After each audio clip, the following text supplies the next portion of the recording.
papa juga dalam industri musik, aku jadi punya keistimewaan untuk dibimbing sama orang yang udah berpengalaman. Waduh.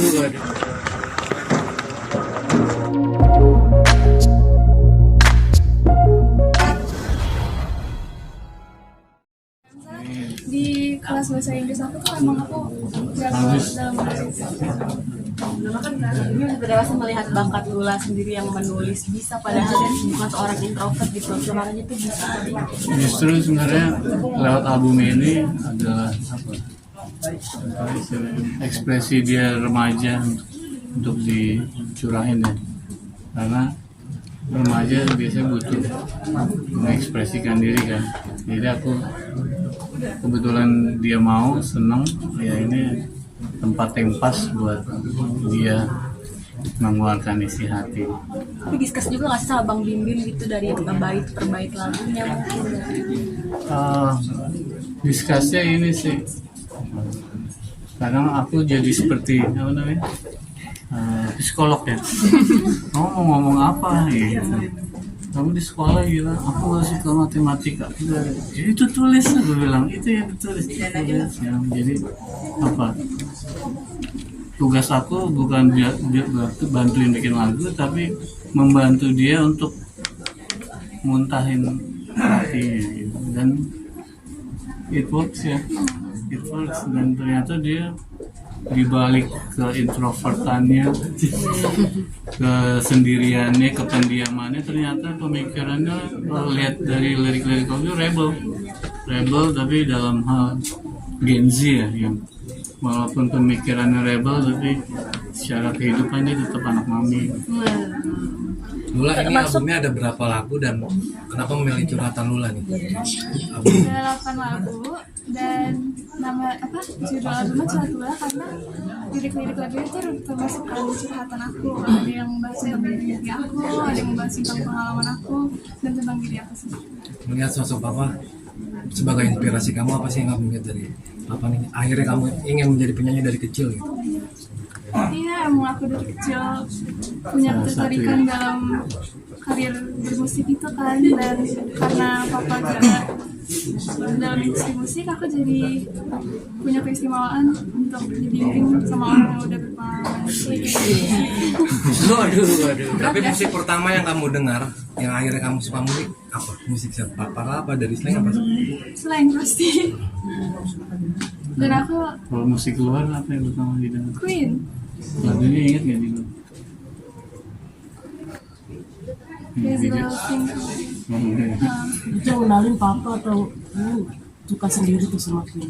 Suka sendiri, aku yang ketemu sendiri pas aku masih kecil. Aku browsing di YouTube, tiba-tiba aku ketemu itu langsung suka. Di komputernya Kakung ya. Lula mungkin untuk melangkah menjadi seorang penyanyi berat nggak sih di labelin seorang anak Bim Bim slang? Nggak berat sih, karena kan aku bener anak bimbing selain gitu. Jadi ya, apa salahnya? Kayak berat dari popularitas orang tua mungkin. Enggak sih, lebih jadi pemantik semangat aja. Soalnya kan aku sendiri jadi harus semangat. Tapi pernah nggak sih ada yang bilang kamu kayak kamu gede cuma karena naik Bim Bim slang gitu? Enggak, dan walaupun kalau misalnya ada yang bilang kayak gitu, aku juga nggak bakal peduli. Mas Bim, tapi pesannya apa sih buat Lula nih yang bakal masuk di industri musik? Ya, welcome to the music industry. Aku selalu bilang bikin album itu baru pekerjaan pertama. Ada yang lebih berat lagi, promosi, nanti harus manggung, nanti harus bikin lagu lagi, ntar harus. Jadi apa, di industri musik ini yang penting adalah konsistensi kan. Jadi sekali kita nyebur, kalau mau serius jangan berhenti. Jangan dipikir rockstar itu hidupnya santai-santai, ternyata enggak. Dulu juga gue mikirnya gitu, ternyata nggak ada berhentinya gitu.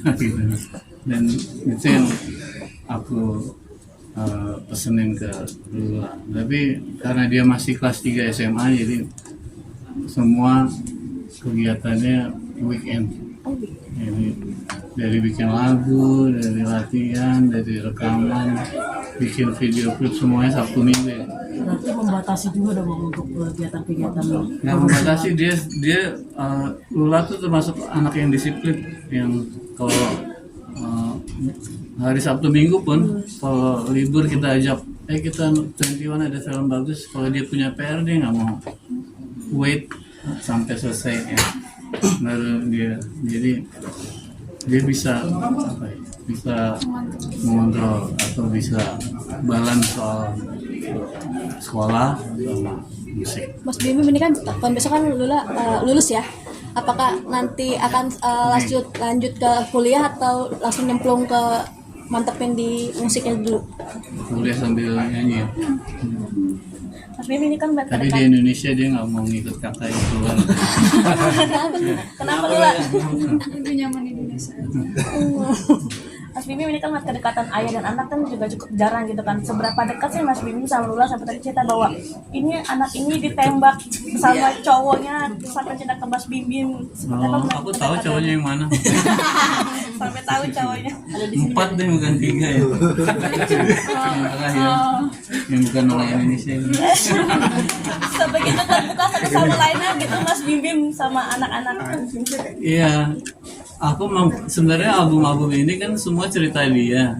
Cuman yang seperti aku tadi bilang, aku mencoba menjadi psikolog yang meng-capture pengalaman cerita kayak lagu LULA tuh, yang poin bahwa omongan itu adalah doa, itu yang dari kecil dia selalu, papa omongan itu doa, kita nggak boleh ngomongin jelek, papa itu yang akhirnya jadi lagu.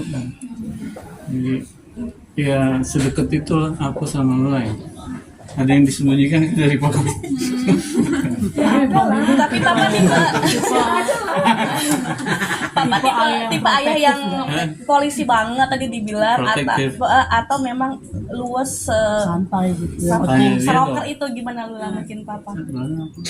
Santai sih. Dalam maksudnya apa kalau contoh? Curhat segala macam atau menerapkan aturan. Protektif nggak apa-apa. Kalau tiba-tiba ada cowok yang ngapel gitu, takut-takutan gak sih? Biasa kan Banding sendiri apalagi anak cewek nih. Enggak, kakaknya aja tuh enggak ya. Cuman dia emang belum aja. Belum ya? Enggak. Belum. Enggak sih, aku bukan tipe yang gitu.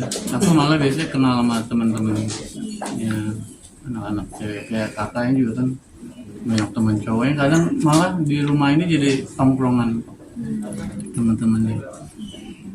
Mendidik anak apalagi di Gen Z ini mungkin susah nggak sih ngomongin sendiri dengan pergaulan Gen Z yang semakin liar lah mungkin. Emang ya? Iya. Di luar sana kan Enggak sih sebenarnya. Sebenarnya anak itu kan cerminan orang tua. Jadi orang tuanya sendiri yang harus sudah settle dan punya standar yang akhirnya menjadi contoh kan sebenarnya. Selama kita yang nggak kenapa-napa, insya Allah anak itu juga kenapa-napa sih. Karena kalau di keluarga baik-baik aja, anak-anak juga ikut sih. Insya Allah ya. Aku banyak yang broken home, kebanyakan ya orang tuanya juga ribut terus sih. mau berlakukan jamaah juga nggak sih ke luar sendiri anak-anak? Enggak. Yang penting lapor.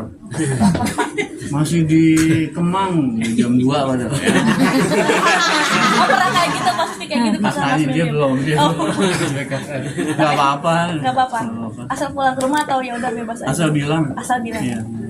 Jadi kita tahu kan dia di mana, lagi ngapain sama siapa. Gitu aja. Tapi kenapa sih Bang yang membuat abang membebaskan anak-anak tadi kan bilang masih jam 2 tapi masih di Kemang gitu. Kan kadang orang tua baru jam 10 udah pulang. I trust my children. Jadi percaya sama anak-anak. Kayak kakaknya kan ke luar negeri sekolah. Ya aku percaya. Selama komunikasi, selama lapor, kita tahu kemana aja. Udah kan. Sebenarnya orang tua cuma deg-degan karena di mana ya, sama siapa ya. Kalau kita tahu lagi di sini acara ini sama sini, ya udah aman. Tapi setuju nggak Paling apa masuk sendiri ya, nggak mau bukain pintu gitu. kan banyak. Udah tidur. banyak tanggapan yang bilang anak semakin dikekang semakin liar itu gimana Bang tanggapannya? Mungkin ya bisa jadi sih. Ya begitu nggak? Teman-teman lu gimana? Kayaknya iya sih. Kayaknya iya. Jadi semakin kita ngasih kepercayaan ke anak, semakin tuh anak jaga.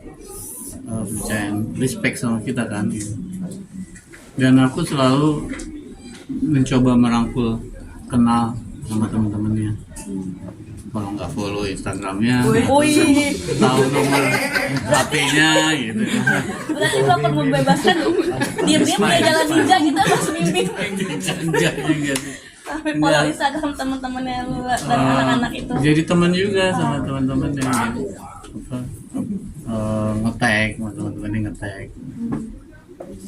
Mas Bim, ini udah akhir tahun nih Mas, rencananya bakal liburan bersama keluarga kah atau selain manggung? Mimi, mau liburan nggak? Selain kan 28 nanti mau 40 tahun ya, terus mau rilis album 25. Jadi kita mau liburan nggak katanya? Mimi liburan Tahun. Keluarga. Kenapa emang? Enggak, nah ini ditanya. Ada rencana liburan? Kitanya pengen gimana, nanya Meminya dulu.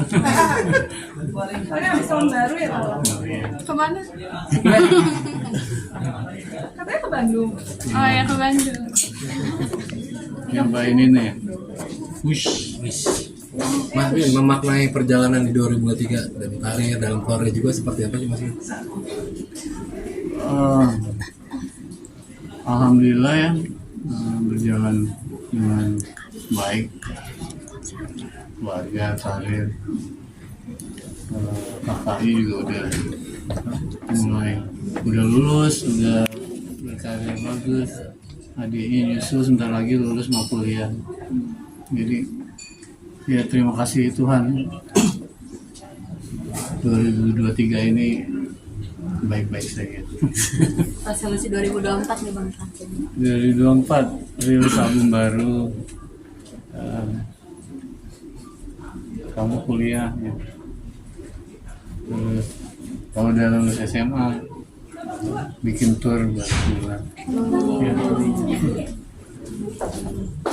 Mas Bim, Mas Bim sebagai orang tua, Mas Bim menjadi quality control nggak sih Mas Bim untuk quality control untuk menentukan musik, mungkin liriknya, dan apakah ada perdebatan nggak sih selama prosesnya? Kalau Lula iya, karena produsernya gue kan. Jadi kalau Metsa Luna dia kan sendiri. Paling cuma diskusi.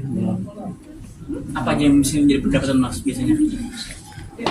Kita selalu kalau dalam bermusik tuh memberikan sesuatu, bukan hanya musik, tapi ada sesuatu yang disampaikan yang bisa membuat inspirasi gitu. Kan kebanyakan industri adalah mencetak single pop meledak, itu aja pikirannya. Mau nggak ada inspirasi kan, mau nggak peduli gitu. Justru kalau kita di Potlot ini yang diutamain adalah bahwa karya kita itu akan dinikmati panjang sama banyak orang, harus menginspirasi. Berarti ketika lagunya Mas Bimbingnya ikut ngarahin ya? Jadi Iya, Ikut terjun langsung ya, produser sebagai produser. makanya keren banget sebenarnya. Oh ya, mungkin karena gue yang memproduksi. Mas Bim sebagai orang tua, Mas Bim juga memberikan pesan atau petua buat anaknya nggak? Karena kan bisa tahu sendiri netizen kadang-kadang komentarnya kejam, untuk memotivasi coba sendiri seperti apa? Ada di lirik lagu juga ya Kak, yang di diri sendiri itu, yaitu curhatan dia yang salah satunya adalah gua hati-hati nanti di dunia sosial media, apalagi kita sebagai artis atau musisi atau selebritis itu akan dikenal atau diperhatikan banyak orang, dan nggak semua orang itu suka sama kita, dan nggak semua orang itu baik di dunia ini, jadi lo harus siap menghadapi.